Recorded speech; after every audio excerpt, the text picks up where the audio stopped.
Welcome back to Ta-da 3D printing. So I've showed you guys before that I keep all of my inventory in these Alex drawers, but I've never really showed you inside of the drawers. I keep them organized by the different sets that I sell, and the top drawers are the smaller scale. So like this one, for instance, is the bathroom and the smaller scale, and I just start with like the vanities. There's some things for the showers and some toilets, mirrors, different things like that. But I'm realizing that keeping them like this, although it helps with keeping a lot of the parts together, I'm having a hard time keeping it straight between what I have just parts of and what is actually finished, especially because I have the two different sizes.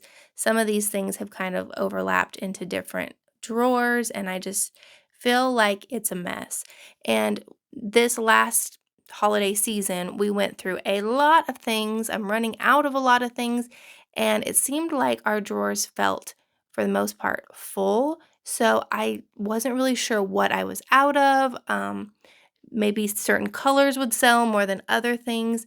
So, what I decided to do after doing an inventory, I have a lot of drawers like this where I've got just multiple parts. It's not really helping me out by having all of these leftover pieces in drawers. It's just kind of getting cluttered.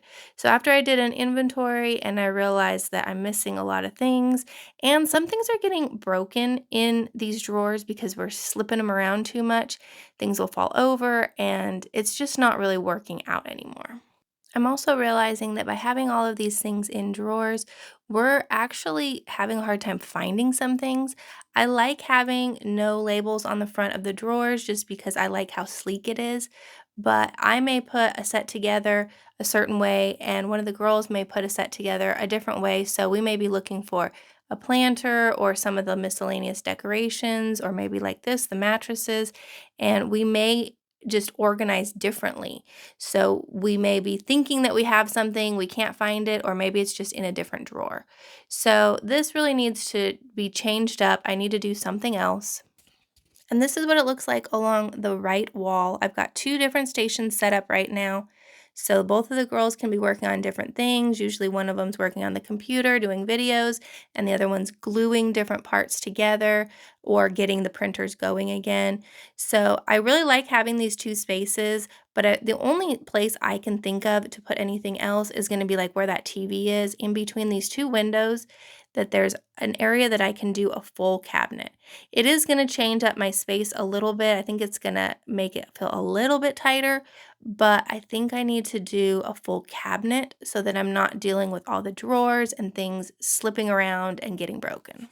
So on the IKEA website, of course, they've got lots of options.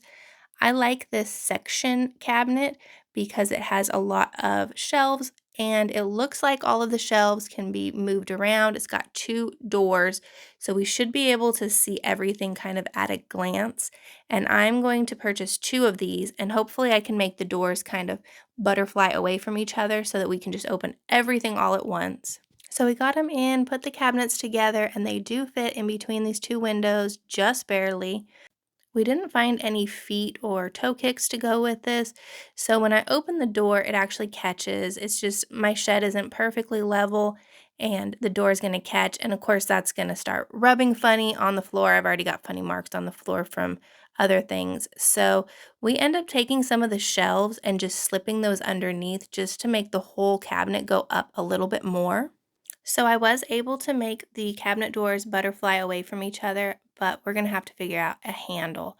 But now we've got all of the product in here, and it's so much easier to see what we're out of, what we have a lot of, what we need to make more of.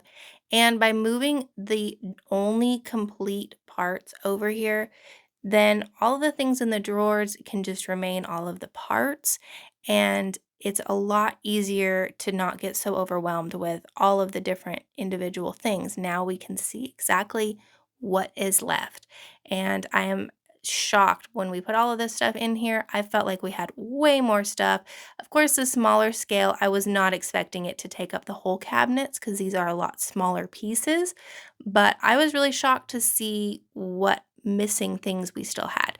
So on this left one, I did all of the smaller scale, and then on the right cabinet, these are the same type of items, but they're a bigger size. This is the 112 scale.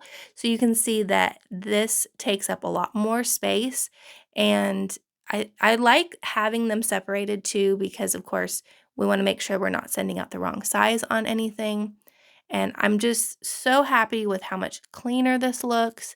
And now that we've sold through and had this crazy season, I'm really excited to have a better system of keeping an inventory, and it's easy for all of us to see what's next that needs to be printed. We do also have a couple of shelves that are empty, and I need to order a couple more because I did use some of them on the base plate. But I'm really happy that this turned out so good. Let me know your thoughts, how you keep things organized. Thanks for watching.